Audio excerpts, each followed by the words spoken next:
Micro okay lang. Second day na mo ni nga mong ihatod ang ang baby dog.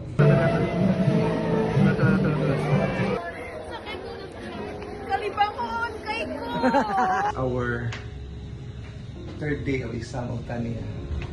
Na may pag-asa sila muling maguguhan.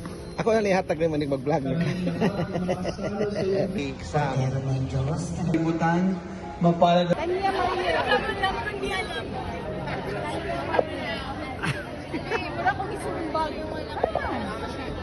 Suji kayo. Wala ko kasagot.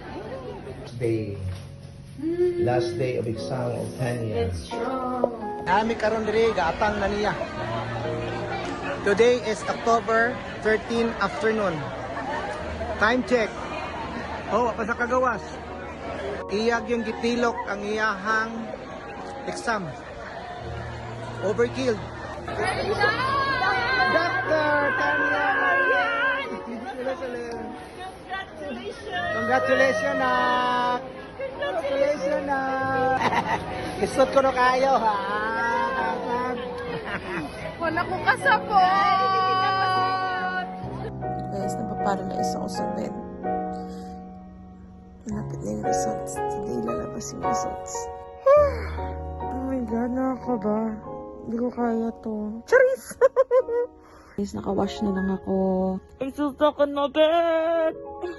It's 6 p.m. Gusto ko lang magtago sa bed ko. Oh my God. Gusto ko na lang marinig na congratulations. Oh my God. I'm just preparing. I'm just wearing my favorite Cinema Roll pajamas.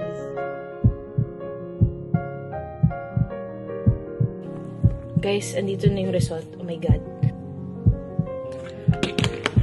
Oh my God. Ito? Age ka kung Saan dito? age to ano. Yeah. Dito? H2Q. Siyempre. Oh, bakit ayaw mag-load? May na internet. Mame? Kita na mo? Wala. Nanang result. Siya taon na to. Nanang result.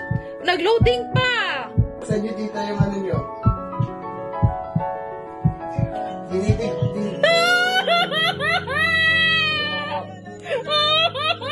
Pasado na po, tita. Pasado na po siya. Saktan ako. Pasado na po, tita. Pasado na po. Saktan